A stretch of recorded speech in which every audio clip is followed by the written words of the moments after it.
Dans cette vidéo, on va corriger l'exercice La Gazette du Campus. Alors, on va commencer par la mise en page. On va passer d'abord au format A5. Ensuite, on mettra le texte en colonne. Et seulement à ce moment-là, on commencera la mise en forme des caractères, la mise en forme des paragraphes, pour finir par l'ajout de l'image. Pour changer la taille du papier sur Writer, on va aller dans le menu Format, Page. Et dans l'onglet Page, on va choisir à la place du format A4 le format A5. Et on va tout de suite changer les marges, puisque comme on change la taille du papier et que ça va être moitié moins grand, on ne va pas garder des marges aussi grandes que ça, on va les réduire un petit peu. Donc, OK.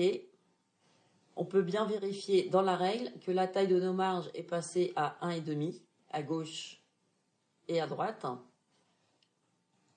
Et on peut également vérifier qu'à l'intérieur, il ne nous reste plus que 12 cm environ de largeur. Donc on est bien sur un format A5 en portrait. Ensuite, pour la mise en colonne, il faut sélectionner exactement, rigoureusement, le texte que l'on souhaite mettre en colonne. D'accord ? Et on va aller également dans le menu Insertion. Dans le menu Insertion, on va choisir Section. Et dans Section, on va utiliser l'onglet qui s'appelle Colonne. Là, on a la possibilité de choisir 2 colonnes de largeur identique. Et dans le cas qui nous intéresse, on va plutôt choisir tout de suite 2 colonnes, mais avec la colonne de gauche beaucoup plus étroite que la colonne de droite. On peut voir ici qu'il nous propose une première colonne qui fait 3,93 cm. Alors, on pourrait arrondir, par exemple, à 4. Et 7,3 pardon, pour la colonne de droite, avec un espacement de 0,50 entre deux.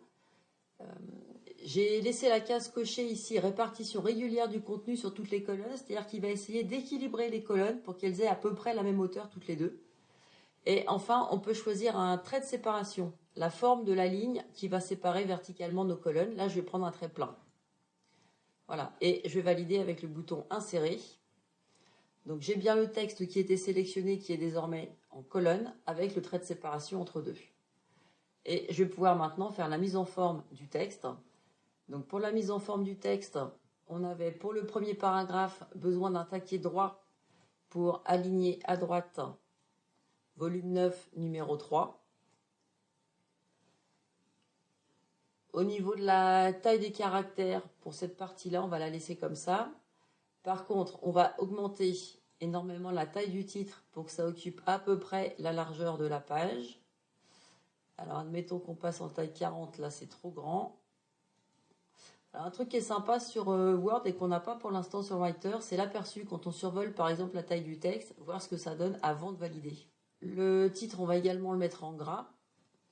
Ensuite, pour langue, informatique, etc., toute cette partie-là, elle a l'air effectivement d'être en gras. Alors, je peux utiliser la touche CTRL aussi pour sélectionner toutes les parties que je veux mettre en gras. Et donc, je vais rajouter le paragraphe qui se trouve ici, satisfait ou remboursé. Et je vais mettre tout ça en gras en une seule fois. Je vais augmenter la taille des caractères. Donc pour toute cette partie-là, on va mettre par exemple 14. Voilà, on est pas mal. Et puis, peut-être que, voyons, il nous reste pas mal de place en dessous. On va peut-être augmenter aussi un petit peu la taille des caractères qui se trouve ici.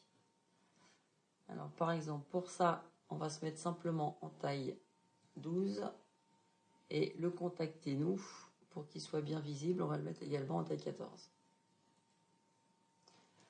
Ok, ça c'était pour la mise en forme des caractères. Pour la mise en forme des paragraphes, alors on a 2 paragraphes, celui-ci et le troisième, pour lesquels on va avoir besoin d'une bordure et d'une trame de fond. Alors sur Writer, c'est dans Format, Paragraphe. On a à la fois l'onglet bordure dans lequel on va choisir par exemple une bordure vert un peu foncé qu'on va mettre, alors changer un tout petit peu son épaisseur, 0,05, c'est pas beaucoup. Voilà. Et puis donc une bordure, un encadré.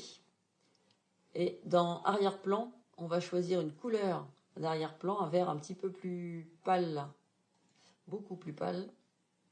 Et OK. Donc là, c'était sur le premier paragraphe. On va faire la même chose donc sur celui-ci. Alors, format, hop, paragraphe, arrière-plan, couleur, on a dit un jaune citron assez clair et bordure, un vert plus foncé tout autour. J'ai oublié de changer l'épaisseur. Ok. Pour le titre qui est entre deux, celui-là, c'est une simple bordure noire tout autour.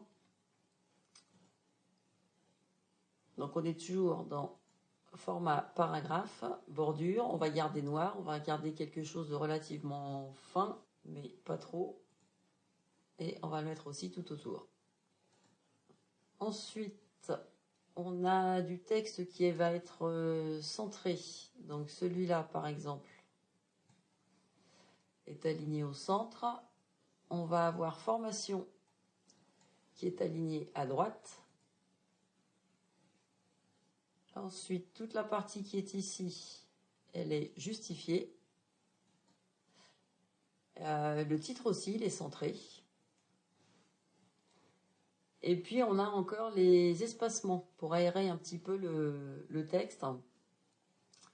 Donc, par exemple, ce paragraphe-là, on va lui faire un grand espacement avant. Donc là, je vais aller dans le volet qui se trouve sur la droite pour faire un espace au-dessus de mon paragraphe. Je vais peut-être passer tout de suite formation en haut de la colonne suivante. Donc, pour insérer un saut de colonne, on va retrouver ça dans insertion, saut manuel. Et saut manuel, on choisit saut de colonne et on valide avec OK. Donc ça force le texte qui suivait immédiatement mon curseur à passer dans la colonne suivante. Ensuite, alors ce paragraphe-là, il a un grand espace au-dessus et surtout en dessous. Encore plus pour celui-là. Alors je surveille quand même le bas de la page. La gazette du campus, on va aussi la détacher de ce qui est au-dessus et en dessous.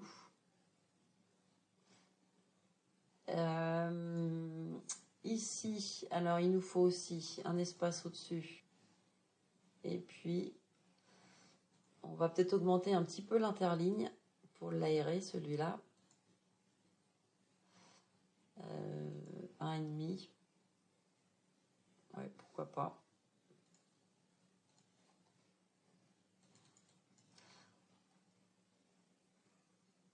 En fait, je suis en train de me dire que la marge en haut, 1,5, c'était peut-être pas beaucoup. On aurait pu garder les 2,5 qu'on avait à la base, puisqu'il nous reste encore un peu de place en bas. Je vais faire un aperçu pour voir un petit peu ce que ça donne. Bah, finalement, on est pas mal. Peut-être faire des tout petits espacements ici, au-dessus des deux paragraphes qui sont là. Et puis, il nous restera essentiellement l'image à rajouter. Peut-être détasser encore un petit peu sur la gauche. Alors, pour détasser encore un petit peu sur la gauche, comme c'est un seul paragraphe au niveau de l'interligne, bah, je vais le mettre encore plus haut là. Ouf, il est beaucoup trop grand là.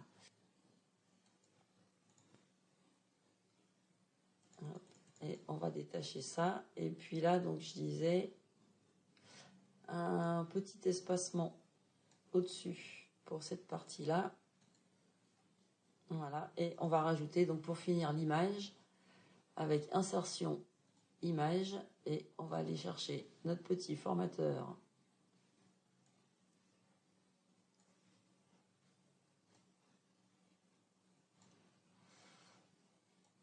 Qu'on va positionner en bas de la page.